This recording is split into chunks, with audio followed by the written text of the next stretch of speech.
میں اپنے گاؤں کی ڈاکومنٹری فلم بنانا چاہتا ہوں۔ اس کا مقصد اپنے اس خوبصورت وادی نما گاؤں کو انٹروڈیوس کروانا ہے۔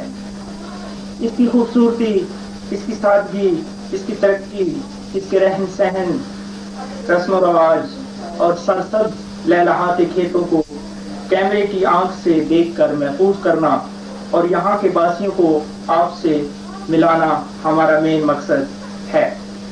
یہ صرف میں ہی نہیں، میرے ساتھ میرے کچھ ساتھی بھی شامل ہیں جنہوں نے اس کام میں میری معاونت کی ہے۔ تو آئیں سب سے پہلے ان سے آپ کا تعارف کرواتے ہیں۔ جی جناب۔ بسم اللہ الرحمن الرحیم۔ میرا نام حاجی احمد ہے۔ ہم یہ کام اپنے خوبصورت گاؤں سے محبت کی خاطر کر رہے ہیں۔ ہم انشاءاللہ آپ کو گاؤں کی مکمل معلومات سے آگاہ کریں گے۔ یہ ڈاکومنٹری فلم نہ تو کسی کی دل آزاری کے لیے بنائی جا رہی ہے اور نہ ہی اس کا کوئی اور نیگیٹو کردار ہے۔ اس کا مقصد صرف اور صرف گاؤں کی چاہت اور خوبصورتی کو آپ تک پہنچانا ہے۔ اس گاؤں کا نام ڈھل ہے۔ تاریخی اعتبار سے ہم نے بہت سارے لوگوں سے پوچھا کہ گاؤں کا نام ڈھل ہی ہونے کی کیا وجہ ہے، تو کسی نے کوئی اتھینٹک جواب نہیں دیا۔ چند لوگوں نے صرف اتنا کہا کہ پرانا ڈھل پنڈ والا ٹیلہ ہے جہاں پر کچھ آثار قدیمہ ملتے ہیں، لیکن مضبوط طور پر یہ نہیں کہا جا سکتا کہ یہ پرانا ڈھل ہے۔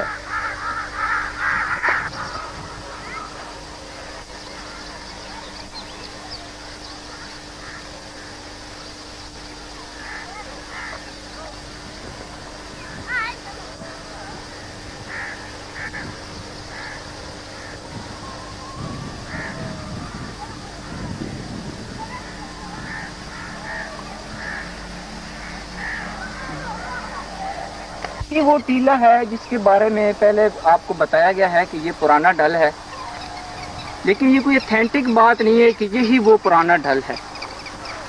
یہ بات مشکوک ہے، اس کے بارے میں کچھ کہا نہیں جا سکتا، لیکن بہت سے لوگوں کا بیان ہے کہ یہیں پر پہلا جو ڈھل تھا وہ یہیں پر تھا، یہیں پر پہلے آبادی تھی۔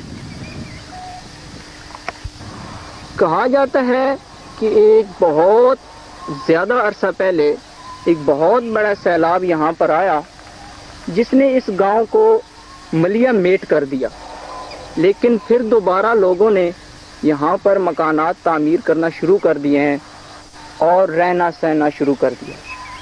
یہاں پر اب لوگ کھیتی باڑی کرتے ہیں اور یہی ان کا ذریعہ معاش ہے۔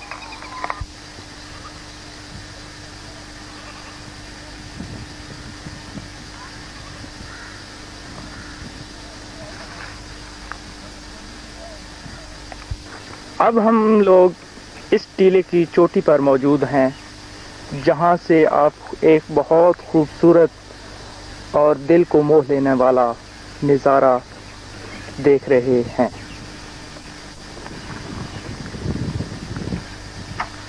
اس ٹیلے کی اونچائی تقریباً 50 فٹ کے لگ بھگ ہے۔ یہاں سے چکرمداس کا موبلنگ کا کھمبا بھی نظر آتا ہے، لیکن بدقسمتی سے یہاں اس ٹیلے سے جو نیا ڈھل بنا ہے اس کو آپ نہیں دیکھ سکتے۔ یہ موجودہ ڈھل ہے۔ موجودہ ڈھل پاکستان بننے سے بہت پہلے کا ہے۔ بہت سارے لوگوں سے ان کی پشتوں کے بارے میں پوچھا گیا تو انہوں نے 16 اور 17 کے درمیان اپنی پشتیں بتائیں۔ اگر ہر 100 سال میں 4 پشتیں ہوں تو ایک اندازے کے مطابق 400 سال میں یہ 16 پشتیں مکمل ہو جاتی ہیں۔ لیکن یہاں پر کچھ آثار قدیمہ ایسے ہیں جو 400 سال سے بھی زیادہ پرانے ہیں، لیکن ان لوگوں کے نام ان کے رہن سہن، لباس مسلم معاشرہ سے نہیں ملتے۔ تو اس کا مطلب یہ ہے کہ یہاں پر پہلے غیر مسلم معاشرہ رہا، یعنی ہندو، بدھ مت وغیرہ وغیرہ۔ یہ اس گاؤں کا مغربی حصہ ہے۔